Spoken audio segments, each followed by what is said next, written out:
සුබ දවසක් කියලා පිළිගන්නවා ඔයාලා හැමෝම.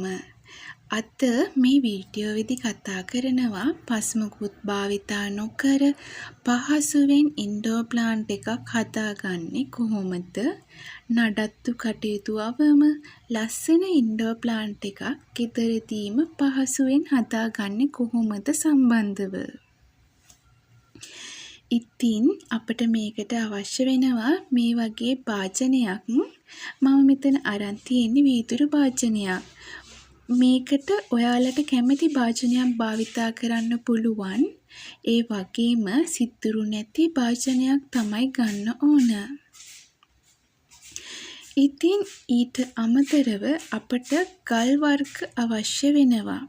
ඔයාලට අවශ්‍ය කැමති වර්ගයේ ගල් වර්ගයක් පාවිච්චි කරන්න පුළුවන්. ඔයාලා මොන ගල් වර්ගයක් පාවිච්චි කරත් මේවා කිහිප වතාවක් හොඳින් සෝද ගන්න ඕන. ඉතින් ඊට පස්සේ මන් පැල කරන්න තෝරගත්තේ වැල් වර්ගයක්. පොතෝස්, මනි ප්ලාන්ට්ස් වර්ග මේකට ගොඩක් සුදුසුයි. ඊට අමතරව මේ පැල වර්ග යොදාගද්දී ඒවත් හොඳින් සෝදලා ගන්න ඕන.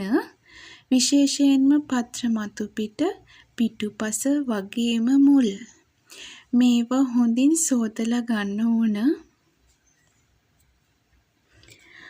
ඉතින් හරිම පහසුයි මේ වැඩේ කරන්න.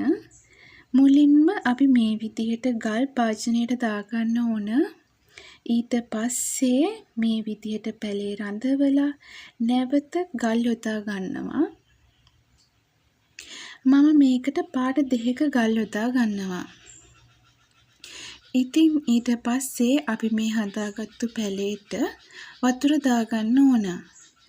මේකදී අපි කරන්නේ වතුර මතු පිටට එනකම්ම වතුර දාගන්නවා. ඔයාලට කැමති නම් මුල් හරිය විතරක් වතුර මතු පිටට එන්නේ නැති විදිහට යොදා ගන්නත් පුළුවන්. දැන් අපි පැලේ සම්පූර්ණයෙන්ම හදාගෙන ඉවරයි. ඒ වගේම අපට ඉන්ඩෝර් ප්ලාන්ට්ස් මේ විදිහට හදා ගන්නත් පුළුවන්.